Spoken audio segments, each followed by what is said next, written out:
Bismillahirrahmanirrahim. Assalamualaikum warahmatullahi wabarakatuh.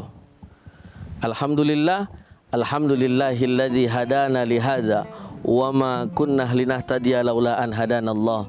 Asyhadu an la ilaha illallah wahdahu la syarikalah wa asyhadu anna Muhammadan abduhu wa rasuluhu la nabiyya ba'dah.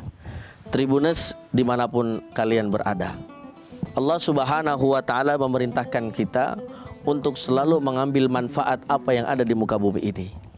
Dan kita pun harus pinter-pinter ketika diberikan rezeki oleh Allah Subhanahu wa ta'ala, menggunakan itu untuk sesuatu yang manfaat atau yang mudarat. Apa artinya manfaat?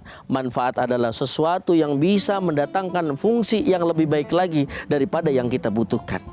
Apa artinya mudarat? Mudarat itu adalah sesuatu yang bisa mendatangkan bahaya untuk kita semuanya.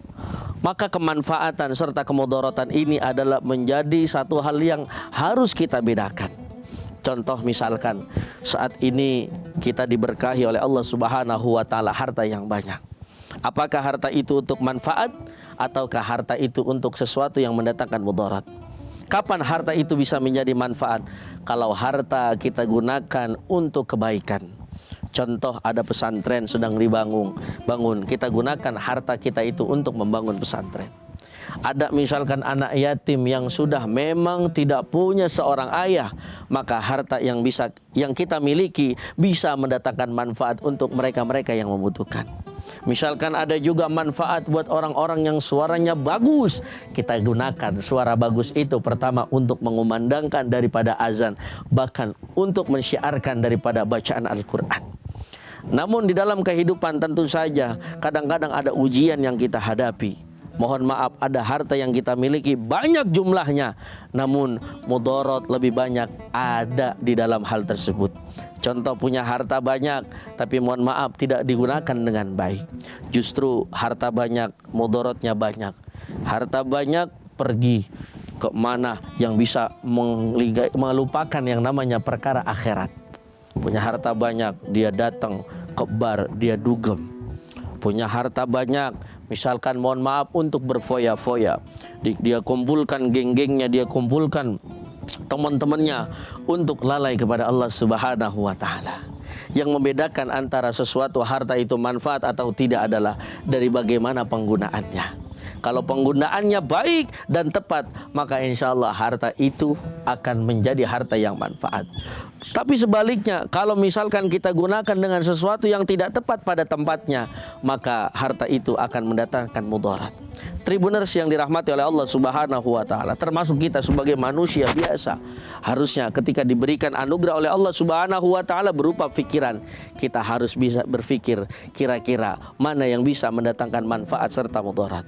Saat ini zaman penuh dengan kemodernan, canggih sekali, kita pegang handphone. Handphone pun bisa mendatangkan manfaat serta mudarat. Kapan handphone itu bisa menjadi manfaat? Kalau handphone kita gunakan untuk kebaikan, kita gunakan handphone untuk berkomunikasi, untuk bersilaturahmi. Maka kalau handphone kita gunakan untuk bersilaturahmi sesuai dengan sabda Nabi Muhammad sallallahu alaihi wasallam, man ahabba ayyubsata alahu fi rizqihi wa yunsa'alahu fi atharihi falyasil rahimahu. Siapa yang menggunakan handphonenya untuk bersilaturahmi, orang jauh di sana sampai ke kita silaturahmi, maka Allah akan berikan dua ganjaran. Yang pertama, Allah akan panjangkan umurnya dan Allah akan luaskan rezekinya. Amin ya rabbal alamin. Sebaliknya, handphone pun yang kita miliki, gadget, bisa mendatangkan mudarat. Kalau apa? Kalau kita gunakan mohon maaf tidak untuk yang baik-baik. Punya HP menjauhkan kita dari Al-Quran, punya handphone menjauhkan kita dari persaudaraan dan lain-lainnya. Maka dari itu, bulan suci Ramadan, bulan yang mulia ini, mari kita harus bisa membedakan mana yang manfaat, mana yang mudarat, mana yang mendatangkan keberkahan, mana yang mendatangkan kesia-siaan, sehingga kita semuanya menjadi manusia yang terpilih, menjadi manusia yang beruntung dunia dan akhirat. Amin ya rabbal alamin. Tribuners yang dirahmati oleh Allah Subhanahu wa ta'ala, maka dari itu selamat berpuasa, semangat puasanya. Mudah-mudahan puasa kali ini mendatangkan begitu banyak kemanfaatan untuk kita semuanya. Wallahul muwaffiq ila aqwamit thoriq. Assalamualaikum warahmatullahi wabarakatuh.